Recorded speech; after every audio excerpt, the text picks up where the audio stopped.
Bula everyone! Look, if you're using social media to buy or sell anything here in Fiji, then you really need to watch this.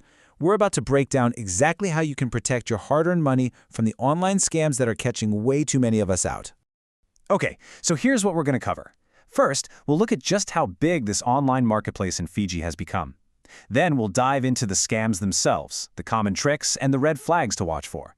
And most importantly, we'll get into how you can buy and sell safely and what to do if the worst happens and your account gets hacked. I mean, let's be real. Platforms like Facebook Marketplace have totally changed the game for us, right? If you need a phone, some furniture, even a car, it's all right there at your fingertips. It's so convenient. But as we're about to find out, all that convenience can sometimes come with a very steep price. So, let's start with a number, 113. What do you think that is? Well, that's how many official complaints about online scams the Consumer Council of Fiji got in just a single year. And believe me, that's just scratching the surface. And here's what those 113 cases actually cost people. Over $82,000. That's real money, just gone, stolen from ordinary Fijians trying to buy or sell something online. It's a huge amount. But here's the really scary part. That number, it's just the tip of the iceberg. The Consumer Council says that most people who get scammed, well, they never report it. They feel ashamed or embarrassed. So the actual amount of money being lost out there is probably massive, and it's all happening quietly. And the Consumer Council said it perfectly. These scammers, they adapt fast, and they will exploit any opportunity if we let our guard down.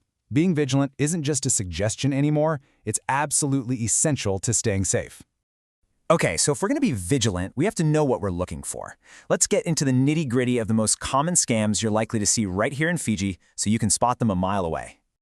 All right, first up is the classic deposit scam. You've probably seen this. A brand new phone or maybe a PlayStation 5, and the price is just, wow, it's unbelievably low. The seller messages you, hey, it's the last one, you better be quick. Just send a small deposit to hold it. So you send the money, and then, poof, they're gone. The profile vanishes, and so does your cash. Now this one is huge in Fiji simply because we all use mobile money.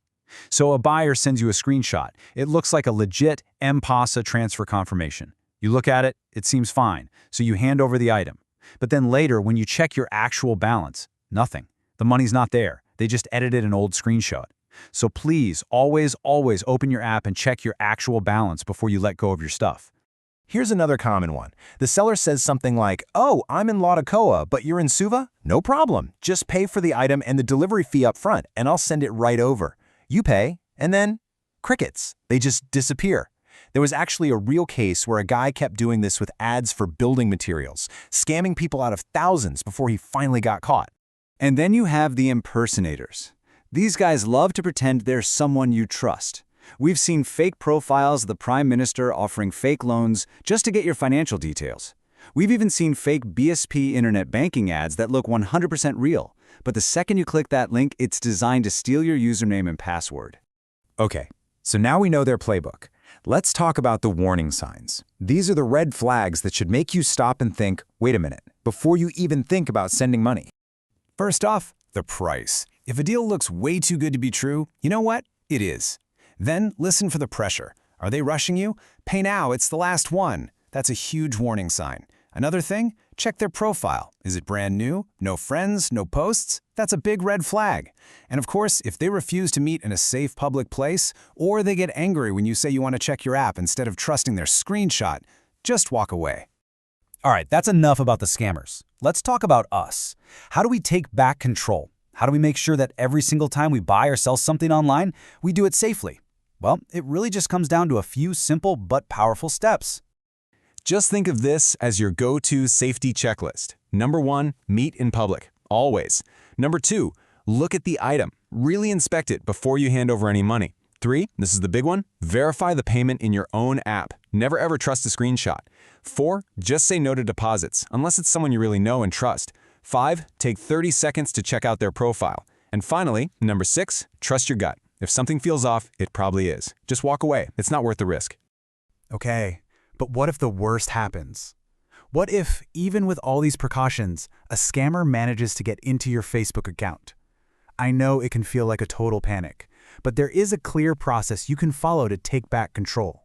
So, if you think you've been hacked, First thing is, try not to panic. The very next thing you do is go to one place. Just remember this address, facebook.com/hacked.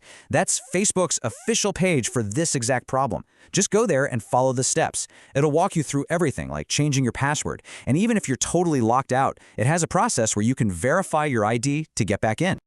Now, once you get your account back, the job's not done. You need to lock it down tight. Create a brand new, super strong password. But honestly, the most important thing you can possibly do is turn on two-factor authentication. It's an absolute game changer for your security. After that, just go into your settings, look at where you're logged in, and kick out any phones or computers you don't recognize.